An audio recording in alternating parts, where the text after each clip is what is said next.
Okay students, आज का जो हमारा टॉपिक है वो ह्यूमन कैपिटल फॉर्मेशन पे है, जो हम पहले भी कर चुके हैं कि ह्यूमन कैपिटल फॉर्मेशन क्या होता है। ह्यूमन कैपिटल फॉर्मेशन के आपको सोर्सेज भी बताए थे और ह्यूमन कैपिटल फॉर्मेशन की आपको इम्पोर्टेंस भी बताते थे कि ह्यूमन जो कैपिटल फॉर्मेशन होता है उसकी इम्पोर्टेंस क्या होती है। तो वो आपको हमने लेक्चर नंबर 1 में ह्यूमन कैपिटल फॉर्मेशन में बताया था। उसकी जो आपकी फर्स्ट क्लास थी human capital formation in India, तो उसके आपने देखा था कि सोर्स क्या होते हैं। तो सोर्स मेन जो सबसे सोर्स है कि ह्यूमन कैपिटल फॉर्मेशन कैसे बनाया जा सकता है, उसमें सबसे जो मेन पॉइंट था वो था एजुकेशन पे, यानी कि एक्सपेंडिचर ऑन एजुकेशन। और सेकंड पॉइंट था एक्सपेंडिचर ऑन ट्रेनिंग, यानी कि आप लोगों को पढ़ा लिखा बना सकते हैं, ह्यूमन कैपिटल फॉर्मेशन बनाई जा सकती है, राइट। तो वो कैसे बनाई जा सकती है, तो एजुकेशन पे पैसा खर्च करके, ट्रेनिंग पे पैसा खर्च करके, वो हमारी बात हो चुकी हुई है। तो जो हम एक्सपेंडिचर पे जो हम लगाते हैं एजुकेशन पे, तो उसका बेनिफिट क्या होता है, तो उसका सबसे बड़ा बेनिफिट है एक तो हमारी जो प्रोडक्टिविटी होती है, प्रोडक्शन एंड प्रोडक्टिविटी, वो दोनों बढ़ जाते हैं। और दूसरा पॉइंट ये है कि हमारी जो थिंकिंग है वो पहले से चेंज हो जाता है, हमारा जो मेंटल लेवल है वो चेंज हो जाता है, हमारा आउटलुक चेंज हो जाता है। ये सबसे बड़ी बात रहती है।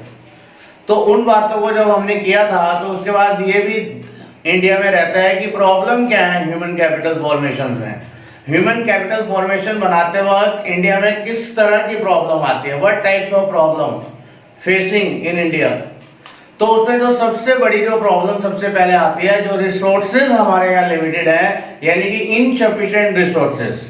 तो जो रिसोर्सेज है ना वो इनसफिशिएंट है। तो रिसोर्सेज इनसफिशिएंट होने का मतलब वही है कि resources are limited and wants are unlimited. तो रिसोर्सेज जब लिमिटेड होते हैं तो हमें उसको एलोकेटेड ऑफ रिसोर्सेज करना पड़ता है, यानी कि अपने रिसोर्सेज को डिफरेंट डिफरेंट जगहों पे हमें उसको लगाना पड़ता है।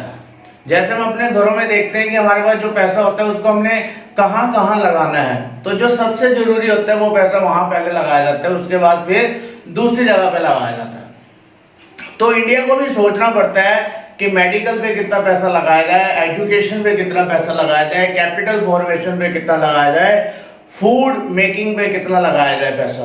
तो रिसोर्सेज हमारे लेस हैं और रिक्वायर्ड जो है और रिसोर्सेज की वो ज्यादा है, यानी कि आप ये कह सकते हैं कि डिमांड ज्यादा है रिसोर्सेज की और रिसोर्सेज की जो सप्लाई है वो कम है। ये सबसे बड़ी प्रॉब्लम है। सेकंड प्रॉब्लम जो हम फेस करते हैं, वो आजकल हम फेस कर रहे हैं मॉडर्न टाइम में, वो है ब्रेन ड्रेन। पुराने टाइम में वेल ड्रेन होता था, जो ब्रिटिश के लोग थे वो इंडिया को लूट कर ले गए थे, उन्होंने इंडिया को प्लंडर किया, लूटा, इंडिया का खजाना, हीरे जवाहरात सब लूट कर ले गए। उसको हम क्या कहते हैं, उसको हम वेल ड्रेन कहते थे। लेकिन आज के टाइम में वेल ड्रेन नहीं हो रही है, ब्रेन ड्रेन हो रहा है। ये भी एक टेक्निक है। इंडिया को बीट करने का ये भी तरीका है कि इंडिया में जितने भी एजुकेटेड पीपल होते हैं, हाईली कैलिबर पीपल जो होते हैं, वो इंडिया में स्टडी करने के बाद इंडिया से बाहर चले जाते हैं, माइग्रेट हो जाते हैं, जिसको आप कह सकते हैं migrate from India to other countries. तो बाहर के देशों को डॉक्टर जो होते हैं वो बने बनाए मिल जाते हैं, इंजीनियर्स बने बनाए मिल जाते हैं। तो इंडिया में जो हाईयर कैलिबर जो पीपल होते हैं उनकी कमी हो जाती है। तो इसको हम ब्रेन ड्रेन कहते हैं कि आपने डॉक्टर इंडिया में बने, इंजीनियर आप इंडिया में बन गए, लेकिन आपने हाईयर सैलरी के लालच में आप यूएसए चले गए, जर्मनी चले गए, फ्रांस चले गए। इसको हम ब्रेन ड्रेन कहते हैं। तो इस तरह की ये दो सबसे बड़ी हमारे सामने समस्या है। तो बाकी प्रॉब्लम्स को भी हम देखते हैं। तो अब देखिएगा स्टूडेंट कैसे है। तो हमारा टॉपिक है problem facing human capital formation in India. जैसे मैंने आपको पहले ही बता दिया कि इनसफिशिएंट रिसोर्सेज, तो इसका मतलब क्या हुआ कि रिसोर्सेज जो है वो तो है, लेकिन वो कम है। रिसोर्सेज रिक्वायर्ड है, जितनी हमें जरूरत है उस हिसाब से कम है। ब्रेन ड्रेन भी अभी मैंने आपको बता दिया, it leads to the loss of quality people like doctor, engineers who have high calibre, जो कि इंडिया को छोड़कर लेफ्ट कर देते हैं हाईयर सैलरी के चक्कर में, तो उसको ब्रेन ड्रेन कहते हैं। उसका बेनिफिट इंडिया वाले लोग नहीं ले पाते हैं, बाहर के लोग ले पाते हैं। सीरियस हमारे पास एफिशिएंसीज हैं कुछ, वो कौन कौन सी हैं। एक तो इंडिया में अभी भी हाईयर लेवल में मैसिव इलिटरेसी है, non education of many children and poor health facilities and others. तो इसके कारण भी हमारे देश में कैपिटल फॉर्मेशन में प्रॉब्लम आती है। High growth of population, that is the evergreen point. India के अंदर जो पॉपुलेशन ग्रोथ रेट है वो बहुत ही हाई है। अगर हमने डेवलप कंट्री को बीट करना है तो हमें अपने पॉपुलेशन की ग्रोथ रेट को कम करना पड़ेगा। अगर हम यहाँ देखते हैं यूएसए में 30 करोड़ की पॉपुलेशन है, इंडिया में 130 करोड़ है। अगर हम दूसरे देशों से कंपैरिजन करें तो जो डेवलप कंट्रीज हैं, जो रिच कंट्रीज हैं, उनकी पॉपुलेशन बहुत कम है। इंडिया की पॉपुलेशन 130 करोड़ है और अगर हम यूएसए की पॉपुलेशन देखें तो वो 30 करोड़ है सिर्फ। तो सीधा सीधा 100 करोड़ का डिफरेंस है। तो वहां पे जो 30 करोड़ लोगों पे पैसा खर्च होता है, हमें यहाँ पर 130 करोड़ पे लगाना पड़ता है। It reduces per head availability of facilities। इसमें क्या हो जाता है कि हर चीज की कमी हो जाती है। पर हेड खाने की कमी हो जाती है, पर हेड मेडिकल फैसिलिटीज कम पड़ जाती है, पर हेड एजुकेशन की कमी पड़ जाती है, क्योंकि वो 30 करोड़ है। और ऑस्ट्रेलिया में अगर हम देखें तो वहां की पॉपुलेशन नियर अबाउट 4 करोड़ है और हमारी पॉपुलेशन 130 करोड़ है। तो इसका मतलब ये हमें प्रॉब्लम क्रिएट करता है कि जब हमारी पॉपुलेशन ज्यादा होती है उससे ह्यूमन कैपिटल फॉर्मेशन में कमी आती है। Lack of proper man power planning. एक तो मैन पावर प्लानिंग नहीं है, हमारे पास पूरे डाटा अवेलेबल नहीं है कि स्किल्ड टाइप की मैन पावर कितनी है, अनस्किल्ड टाइप की मैन पावर कितनी है। जब तक कि हमारे पास स्किल्ड और अनस्किल्ड लेबर की पूरा डाटा नहीं होगा तो हम उनके लिए जो रोजगार के जो मौके होते हैं, जो एम्प्लॉयमेंट अपॉर्चुनिटीज होते हैं, वो हम उनको प्रोवाइड नहीं कर पाते। There is imbalance between demand and supply of various resources. तो हमें मालूम ही नहीं होते कि हमारे पास रिसोर्सेज क्या हैं और उनका डिस्ट्रीब्यूशन कैसे होगा। Weak science and technology. Education और साइंस के मामले में हम जो डेवलप कंट्रीज हैं उनसे हम काफी पीछे हैं। तो जब तक हम एजुकेशन और साइंस में प्रोग्रेस नहीं करेंगे तब तक हमें ह्यूमन कैपिटल फॉर्मेशन में प्रॉब्लम आएगी। Performance is unsatisfactory in the field of science and development of technology. अगर हमें मोबाइल बनाना है तो उसके लिए भी हमें टेक्नोलॉजी चाहिए, मिसाइल बनानी है उसके लिए भी टेक्नोलॉजी चाहिए। तो अगर हमें ह्यूमन कैपिटल फॉर्मेशन है तो हमें साइंस में भी आगे जाना पड़ेगा और टेक्नोलॉजी में भी आगे जाना पड़ेगा। राइट? ओके स्टूडेंट्स, अब हम यहाँ देखेंगे कि ह्यूमन कैपिटल और ह्यूमन डेवलपमेंट में सिमिलैरिटी तो है ही है और उसके साथ उनमें डिफरेंसेस क्या हैं वो थोड़ा सा ढूंढना है आपको, वो हमें सर्च करना है। हमें सिमिलैरिटी तो मिल जाती है, सिमिलैरिटी में हमें कोई नहीं, हमें दोनों सेम लग रहे हैं कि ह्यूमन कैपिटल और ह्यूमन डेवलपमेंट में एक जैसे ही लगते हैं। लेकिन अगर हम एक बेसिक इसमें डिफरेंस ढूंढें ह्यूमन कैपिटल और ह्यूमन डेवलपमेंट में क्या डिफरेंस है, तो वो ये डिफरेंस है कि ह्यूमन कैपिटल में जब हम पैसा लगाते हैं, जो सोर्सेज होते हैं, जो एजुकेशन होते हैं, उससे हम एक स्किल तैयार करते हैं। तो वो जो स्किल तैयार करते हैं तो उसका हमारा ये ऑब्जेक्टिव होता है कि जो हम पैसा खर्च कर रहे हैं एजुकेशन ट्रेनिंग पे, तो हमारी प्रोडक्टिविटी बढ़ जाए। तो ह्यूमन कैपिटल फॉर्मेशन में जो पूरे का पूरा हमारा कंसंट्रेशन होता है totally on productivity, but in case of human development total concentration on human welfare not on productivity. यानी कि ह्यूमन डेवलपमेंट में सारे का सारा जो हमारा ध्यान होता है, जो कंसंट्रेशन होता है, वो आपका वेलफेयर में होता है कि वेलफेयर होना चाहिए, प्रोडक्टिविटी से इतना कुछ नहीं है। लेकिन ह्यूमन कैपिटल फॉर्मेशन में ये दोनों में मेन डिफरेंस है। बाकी चीजें मैं आपको बताने की कोशिश करता हूं, तो एक बार मैं आपको दोबारा बता दूं कि ह्यूमन कैपिटल फॉर्मेशन जो है, ह्यूमन कैपिटल और ह्यूमन डेवलपमेंट में जो मेन डिफरेंस है वो ये है कि ह्यूमन कैपिटल ये सोचता है कि जो मैं एजुकेशन पे पैसा खर्च कर रहा हूं, जो ट्रेनिंग पे, उससे प्रोडक्टिविटी बढ़ती है या नहीं बढ़ती है। बट ह्यूमन वेलफेयर में ये देखा जाता है, जो ह्यूमन डेवलपमेंट है उसमें ये देखा जाता है कि ह्यूमन वेलफेयर हो रहा है या नहीं हो रहा। तो बाकी चलिए हम देखते हैं, डिस्कस करते हैं। तो human capital and human development में हम डिफरेंसेस करते हैं। These two terms sound similar but they are quite distinct from each other, लेकिन एक दूसरे से अलग भी हैं। तो मेन मैंने आपको डिफरेंस बता दिया आपको। तो मेन डिफरेंस क्या है? Human capital means collective skills. तो मैंने आपको पहले भी बताया कि अगर हम एजुकेशन में पैसा खर्च करते हैं तो उसमें स्किल आता है, उसमें नॉलेज आती है और अदर इंटेंजिबल एसेट तैयार करने की कोशिश करते हैं हम। Intangible assets of individual that can be used to create economic for individual, their employers और देयर कम्युनिटी। यानी कि हमारा स्किल बढ़ रहा है या नहीं बढ़ रहा, हमारी मैन पावर पहले से कितनी आगे है। Human development is defined as the process of widening people's choice। इसमें लोगों के पास चॉइस आनी चाहिए, हमारा जो मेंटल लेवल है वो पहले से हाई हो जाना चाहिए, हमारी थिंकिंग में फर्क आना चाहिए। अगर हमारी थिंकिंग में चेंज नहीं आता है तो कोई फायदा नहीं है। Widening people's choices as well as raising the level of well-being achieved। तो मैंने आपको पहले भी बताया था कि वेलफेयर वर्ड जरूर आना चाहिए, वेल होना चाहिए इसके अंदर। तो ये प्रोडक्टिविटी में उतना ध्यान नहीं देता है।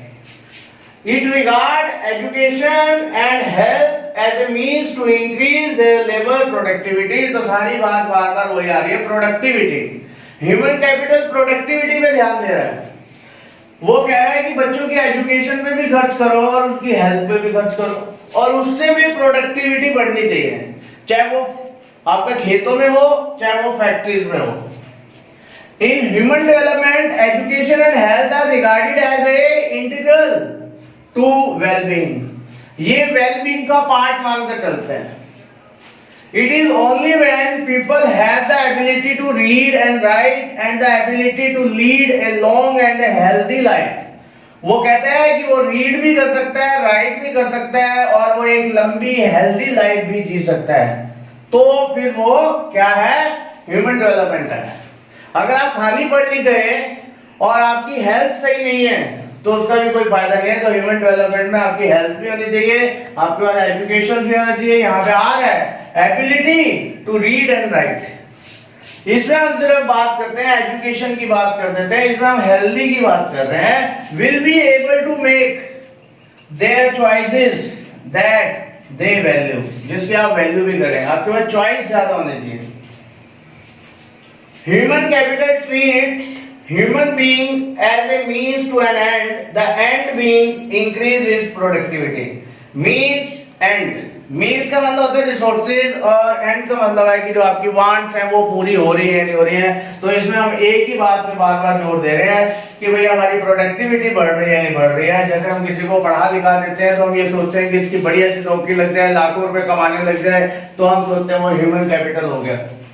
Human development, the focus is on enhancing human welfare and not productivity। सिर्फ प्रोडक्टिविटी में ध्यान दें कि हम पैसा कमा रहे हैं लेकिन हमें बोलने की सेंस नहीं है, तो फिर उन चीजों में डिफरेंस आ जाता है। ओके स्टूडेंट्स, अब जो हमारा टॉपिक है वो आप जो करने जा रहे हैं उस टॉपिक को ध्यान से देखें। Importance and objective of education in India. India में एजुकेशन की इम्पोर्टेंस क्या है, मतलब कि हम एजुकेशन पे जो पैसा खर्च करते हैं, आपके पेरेंट्स आपकी स्टडी पे पैसा खर्च करते हैं तो वो क्यों लगाते हैं, तो उसके बारे में अब हम देखते हैं कि उसका आंसर में क्या क्या पॉइंट निकल कर आते हैं। वेरी फर्स्ट पॉइंट है एजुकेशन कन्फर्म्स हायर अर्निंग। एक तो जो आपका एजुकेशन है वो आपको हायर अर्निंग देता है, कैपेसिटी ऑन द पीपल। आप जितने ज्यादा पढ़ लिख जाएंगे आपकी नौकरी उतनी ही टॉप क्लास लगेगी जॉब, और आपकी जो सैलरीज होगी वो आपकी उतनी ही ज्यादा होगी, जो आपको दूसरों से डिफरेंट कर देते हैं। It gives better social standing, और आपका जो समाज के अंदर सोसाइटी में जो आपका स्टैंडिंग होती है, जो आपका एक दर्जा होता है, वो आपका लेवल बढ़ जाता है सोसाइटी के अंदर। आप जितने ज्यादा पढ़े लिखे होंगे आपका उतना ही एक सामाजिक जो दर्जा होता है, जो लेवल है वो हाई होगा, आपको वो दूसरों से डिफरेंट कर देगा। It enable one two make better choices, और दूसरी बात है कि आपको बेटर चॉइसेस मिलेंगे लाइफ के अंदर। आप एक जॉब को छोड़कर दूसरी जॉब में जा सकते हैं, आप एक बढ़िया एमएनसी कंपनी में जा सकते हैं, उस एमएनसी को छोड़कर आप किसी दूसरी एमएनसी में जा सकते हैं, बैंकों में आप हाई पोस्ट पे लग सकते हैं, ऑफिसर बन सकते हैं। आपकी लाइफ में मींस डिफरेंसेस आ जाएंगे, बेटर चॉइसेस आ जाएंगे, आपके पास चॉइसेस बढ़ जाएंगे कि मैं इस लाइन में जा सकता हूँ या नहीं जा सकता हूँ। एक कम पढ़ा लिखा है उसके बाद लिमिटेड हो जाएगा, आप ज्यादा पढ़े लिखे होंगे, आप ग्रेजुएट होंगे, आपने मास्टर डिग्री ली हुई है तो आपके पास चॉइसेस ज्यादा हो जाएंगे। It provides knowledge to understand the changing, ये चेंजेस क्यों आ रहे हैं उसको आप एक्सेप्ट इजीली कर सकते हैं। पढ़ा लिखा बंदा होगा, लिटरेट होगा, तो वो जो सोसाइटी में जो चेंजिंग्स आते हैं तो उसको आप इजीली एक्सेप्ट कर सकते हैं। जो एक अनपढ़ आदमी जो इलिटरेट है उसके कंपैरिजन में जो लिटरेट है वो कई चीजों को जल्दी एक्सेप्ट कर लेता है। इट आल्सो स्टिमुलेट इनोवेशंस, और एजुकेशन से आपके दिमाग में नई सोच आती है, नए नए आपके पॉइंट्स आते हैं। It facilitate the adaptation of the new technology, और आप नई टेक्नोलॉजी को भी जल्दी से अडेप्ट कर लेते हैं। ये एक पढ़े लिखे और आप कह सकते हैं जो इलिटरेट पर्सन है उसमें डिफरेंसेस हो सकते हैं। तो एजुकेशन आपके अंदर ये इंपॉर्टेंस पैदा कर देती है, ये इसके ऑब्जेक्टिव्स होते हैं। तो अब हमारा एक नेक्स्ट टॉपिक है कि argue in favor of the need for different forms of government intervention in education and health sector। Question ये है कि गवर्नमेंट जो है वो एजुकेशन में और हेल्थ में दखल अंदाजी क्यों करे। दखल अंदाजी का मतलब है इंटरफेयर, इंटरवीन, उसमें दखल अंदाजी क्यों करें। इसका मतलब ये है कि जो पेरेंट है आपके, वो जैसे आपकी लाइफ में देखते हैं आप कुछ गलत करते हैं तो उसमें इंटरवीन करते हैं आपके अच्छे के लिए। तो हमारा यहाँ क्वेश्चन ये है कि गवर्नमेंट जो है वो हेल्थ में और एजुकेशन की फील्ड में क्यों आती है, वो उसमें दखल अंदाजी क्यों करती है, क्यों अपने स्कूल बनाती है, क्यों अपने कॉलेजेस बनाती है, क्यों अपने हॉस्पिटल बनाती है। तो उसमें से पहला पॉइंट मैं आपके सामने रखने जा रहा हूँ, These sector need huge investment। Hospital और स्कूल्स को बनाने के लिए, कॉलेजेस को बनाने के लिए आपको बहुत ज्यादा पैसे की जरूरत होती है। And with a very high fix expenditure, आपके ड्यू के कॉलेजेस हैं, पूरे हिंदुस्तान में कॉलेजेस हैं, दिल्ली यूनिवर्सिटी के कॉलेजेस हैं, इन कॉलेजेस का जो एक्सपेंडिचर होता है वो बहुत ज्यादा होता है। हॉस्पिटल्स होते हैं, इनकी बिल्डिंग्स बनानी पड़ती है, कॉलेजेस की बिल्डिंग बनानी पड़ती है, इसमें जो फिक्स एक्सपेंडिचर होते हैं वो बहुत ज्यादा होते हैं, इसलिए गवर्नमेंट को इन फील्ड में आगे आना पड़ता है।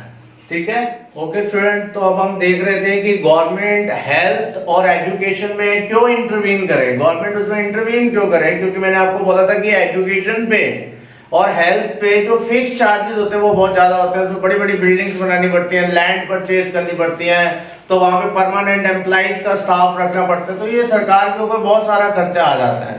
तो सेकंड पॉइंट हम देखते हैं क्या क्या कारण रहता है। It is difficult to expect private investor to invest in health and education.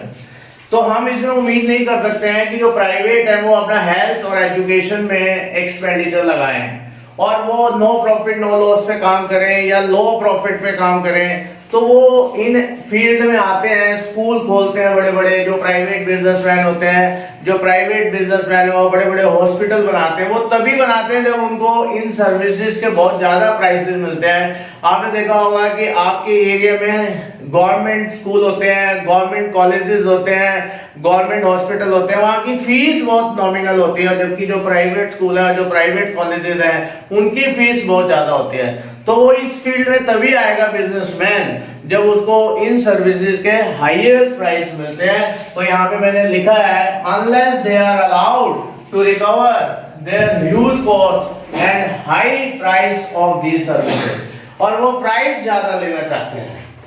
People in a poor country like ours cannot afford high price for education and health। तो इंडिया जैसी जो कंट्री है, जो इंडिया की country है, जो हमारी country है, इसमें ज्यादातर लोग इलिटरेट हैं और पुअर हैं। तो पुअर लोग महंगी जो एजुकेशन है, जो कॉस्टली एजुकेशन है और जो कॉस्टली मेडिकल फैसिलिटीज हैं, दे कैन नॉट अफोर्ड। तो इसलिए सरकार को वहां पे अपने गवर्नमेंट हॉस्पिटल और गवर्नमेंट स्कूल ओपन करने पड़ते हैं। The providers of education and health services may acquire monopoly. तो हो सकता है कि वो वहां पे मोनोपोली बना लें। मोनोपोली का मतलब होता है कि वो उस पे कब्जा कर लेंगे स्कूलों पे और कॉलेजेस में, और फिर मन चाहे रेट लेंगे, जिससे कि जो पुअर लोग होंगे उनकी तो रेंज से बाहर हो जाएगा एजुकेशन लेना और मेडिकल फैसिलिटीज। तो ठीक है, तो the providers of education and health services may acquire monopoly power and may get involve in exploitation, और फिर वो एक्सप्लोटेशन करने लग जाएंगे। इंडिया में आपका ऑल इंडिया मेडिकल हॉस्पिटल है जो दिल्ली में है, वहां पे जो आपका ट्रीटमेंट होता है वो बहुत ही कम दामों में होता है, एक टाइप से फ्री में होता है आपका। और वही ट्रीटमेंट आपका प्राइवेट अगर आप हॉस्पिटल में जाएंगे तो लैक्स रुपीस आपके खर्च हो जाते हैं। तो इसका मतलब गवर्नमेंट जो है वो आपको फ्री में एजुकेशन देती है, फ्री में आपका इलाज हो रहा है, तो इसलिए गवर्नमेंट को आगे आना पड़ता है, क्योंकि इंडिया में मैक्सिमम लोग पुअर भी हैं। Accordingly, these services would remain beyond the reach of most people unless these are subsidized. इसलिए सरकार इनको सब्सिडाइज करती है, सस्ता प्रोवाइड करती है। जैसे आपके लोगों के घर में सिलेंडर आता है तो वो सब्सिडाइज रेट पे आता है, सस्ते रेट पर आता है, और directly provided by the government. और ये चीजें डायरेक्टली गवर्नमेंट करती है, नहीं तो वो आपकी लिमिट से ही बाहर हो जाएगा, आप कभी स्कूल जा ही नहीं पाएंगे, आप कभी भी एक अच्छा इलाज अपना ट्रीटमेंट नहीं करवा पाएंगे। तो राइट, ये गवर्नमेंट की इंटरवेंशन होना इसलिए बहुत जरूरी है, यानी कि गवर्नमेंट की ये इंपॉर्टेंस है कि वो स्कूलों में और हॉस्पिटल में पैसा लगाती है। आई थिंक आपका ये आंसर कंप्लीट हो गया है, आपको समझ में आ गया होगा। तो अब हम एक नेक्स्ट टॉपिक ले रहे हैं, human capital and economic growth में क्या रिलेशन है। ह्यूमन कैपिटल और इकोनॉमिक ग्रोथ अपने आप में एक दूसरे के, आप कह सकते हैं कि अगर ह्यूमन कैपिटल फॉर्मेशन बढ़ेगा तो आपका इकोनॉमिक ग्रोथ भी होगा, और इकोनॉमिक ग्रोथ होगा तो ह्यूमन कैपिटल फॉर्मेशन भी होगा। इसको मैंने एक चार्ट के थ्रू समझाने की कोशिश करी है। Rise in human capital formation, अगर आपकी एजुकेशन में ज्यादा पैसा खर्च होगा तो मॉडर्न एटीट्यूड आएगा एंड आउटलुक आएगा, आपके आउटलुक में चेंज हो जाएगा, बेटर क्वालिटी ऑफ लाइफ आएगी, बेटर क्वालिटी ऑफ लाइफ होगी तो हायर लाइफ एक्सपेक्टेंसी होगी, आपकी लाइफ बढ़ जाएगी। इस टाइम एक नॉर्मल इंडियन की जो एज है वो 68 ईयर 67 ईयर है, तो 67 68 जो है वो हमारे यहाँ पे एवरेज एज है एक आदमी की, और यही 1947 में बहुत ही कम थी, जो आज हम ये समझ लीजिए कि हमने डबल कर लिया अपनी, जो हमने हमारी हायर लाइफ एक्सपेक्टेंसी है। लाइफ एक्सपेक्टेंसी का मतलब होता है कि आप कितने साल जीते हैं। मोर एफिशिएंसी आएगी, जब आपको बढ़िया खाने को मिलेगा तो आपके अंदर आप हेल्दी रहेंगे, मोर एफिशिएंसी आएगी, मोर प्रोडक्शन होगा, और मोर प्रोडक्शन होगा तो लास्ट में मोर इकोनॉमिक ग्रोथ होगा। तो यानी कि rise in human capital formation होगा तो सीधी सी बात है कि मोर इकोनॉमिक ग्रोथ पे जाकर खत्म होगा। अब इसी चीज को हम यहाँ ले सकते हैं इकोनॉमिक ग्रोथ, तो अब ध्यान से देखें, राइज इन इकोनॉमिक ग्रोथ होगा, नई नई फैक्ट्रियां लगेंगी, राइट, और नेशनल इनकम बढ़ेगी, पर कैपिटा इनकम बढ़ेगी, तो उससे क्या होगा, rise in per capita income हो जाएगा, और जब इनकम ज्यादा हो जाएगी तो इन्वेस्टमेंट भी होगी, और हेल्थ में भी होगी, और एजुकेशन में भी होगी, आपकी इनकम ज्यादा होगी, और उससे अपने आप ही फिर बाद में क्या होगा, rise in human capital formation होगा। तो इन दोनों में ये रिलेशन है।